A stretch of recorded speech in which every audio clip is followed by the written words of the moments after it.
Assalamualaikum warahmatullahi wabarakatuh. Bersama saya Surgana yang jualan paper bag dengan taskertas.net. Sebenarnya setelah paper bag mengalami masa surut akibat pelanggan mundur karena PPKM dalam 1 tahun terakhir, saya sekarang membuat aplikasi, diupload ke Play Store, aplikasinya ada iklannya. Lalu dari sanalah menghasilkan uang dari revenue iklan yang muncul di Play Store. Saya juga punya ekosistem sendiri, grup sebanyak sudah 230-an orang saat ini, tempat belajar bertanya. Tapi kalau Anda ingin belajar bimbingan langsung, ada biayanya. Hari ini saya sedang di warung makan. Warung makannya sepi banget karena memang PPKM, jadi terbatas sekali. Sama saya juga bawa masker. Kenapa saya lepas? Ya kami berdua doang. Saya bawa buku ini, belum saya unboxing. Ini udah lama saya beli.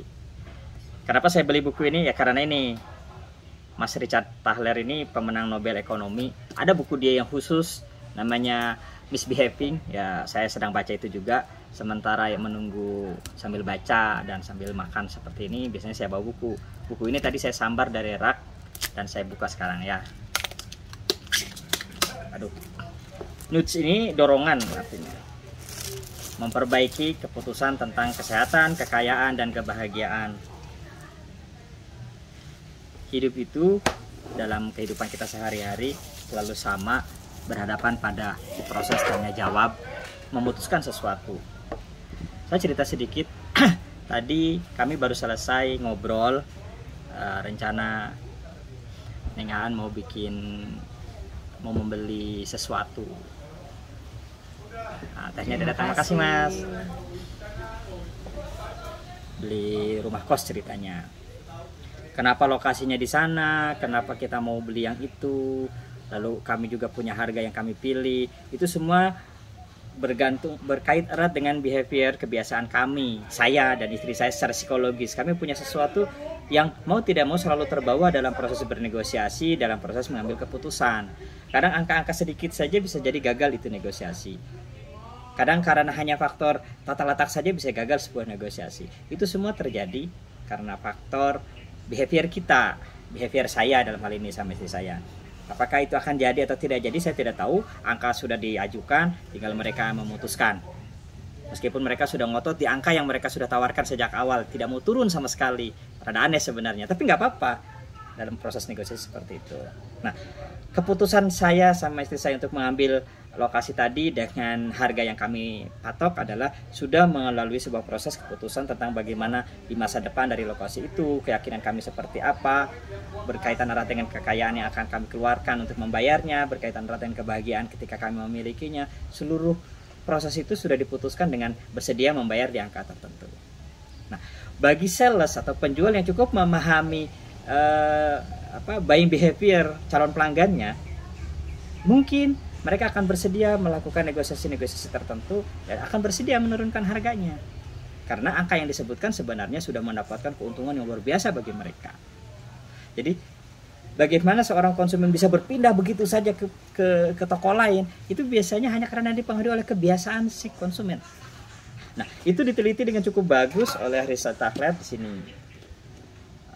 Ada yang menarik di buku dia yang Misbehaving. Pernah nggak teman-teman melihat temanmu atau dirimu sendiri berpacaran sudah bertahun-tahun, nikahnya dengan tetangga gitu.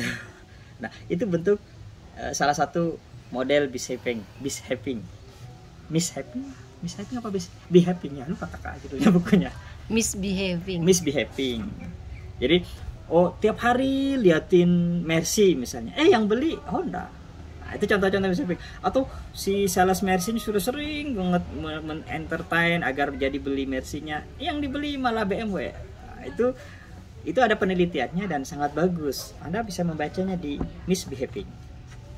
Saya sedikit baca ini aja ya. Ini belum saya buka sama sekali soalnya. Buku ini udah tua, buku ini usianya. Terbitnya 2008. Ya, buku lama berarti ini.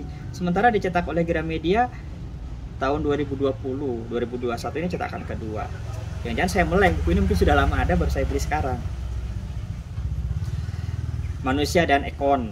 Nah, itu ada penjelasannya bagaimana dengan uang, lalu kesehatan, lalu berkaitan dengan perpanjangan dan penolakan.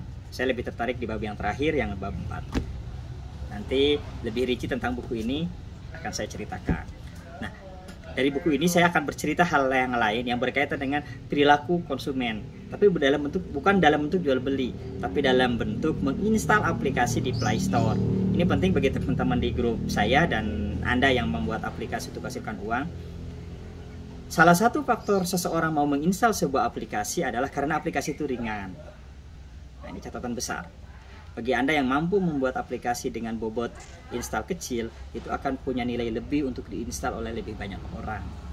Hanya saja ada Paul. Jadi Paul itu gini, kelihatan kecil, ketika diinstal dia akan besar sekali kapasitasnya dengan handphone yang digunakan oleh si pengguna. Ketika si pengguna menyadari itu, maka Anda akan kehilangan satu penginstal. Pasti mereka menginstalnya. Disinilah dalam tanda kutip kelebihan dari app builder yang saya pakai. Angka yang muncul di sana itu angka asli. Ketika orang install, ya segitulah bobot yang tertelan kapasitasnya oleh si aplikasi di handphone Anda. Ketika mereka menyadari bahwa aplikasi ini standar sesuai dengan angka yang muncul di Play Store, kemungkinan besar aplikasi saya akan lebih bertahan lebih lama di handphone seseorang ketimbang aplikasi yang ketika muncul kecil angkanya, begitu diinstal langsung lompat angkanya. Nah, yang terakhir ini punya peluang di uninstall lebih tinggi. Kenapa begitu? Karena setiap orang dalam handphonenya merasa terbatas kapasitas yang dia miliki. Nah, behavior dia adalah menginstal aplikasi-aplikasi ringan yang sangat berguna untuk dia. Maka aplikasi itu akan bertahan lama. Kalau aplikasi itu terlalu besar, pasti hilang. Mungkin hanya 1-2 minggu lalu dia akan uninstall. Efeknya apa? Efeknya Anda akan kehilangan revenue iklan. Aplikasi Anda tidak digunakan lagi. Itu insight saja dari saya. Bagaimana behavior konsumen dalam bentuk jual beli juga terbawa sangat spesifik ke dalam behavior pengguna aplikasi yang install aplikasi dari Play Store. Kenapa ini saya ceritakan? Sejujurnya, sebuah aplikasi yang installnya ratusan ribu, misalnya 500 ribu, itu bisa menghasilkan uang dari iklan satu hari bisa tembus sampai 30-40 juta satu aplikasi. Ini kesempatan bagi Anda untuk mulai berpikir, memikirkan sebuah proses dan pola yang sesuai dengan behavior calon pengguna Anda kalau itu di aplikasi. Sama juga bila Anda adalah pedagang, pastikan apa yang Anda tawarkan adalah sesuai dengan behavior calon pelanggan Anda. Maka Anda akan menjadi kaya raya, menjadi makmur, keuangan Anda akan menjadi berlipat-lipat pendapatannya. Begitulah cerita saya hari ini. Sambil menunggu makanan datang, semoga bermanfaat dan saya yakin ada banyak cara untuk Anda bisa tetap makmur dalam situasi pandemi hari ini. Assalamualaikum warahmatullahi wabarakatuh.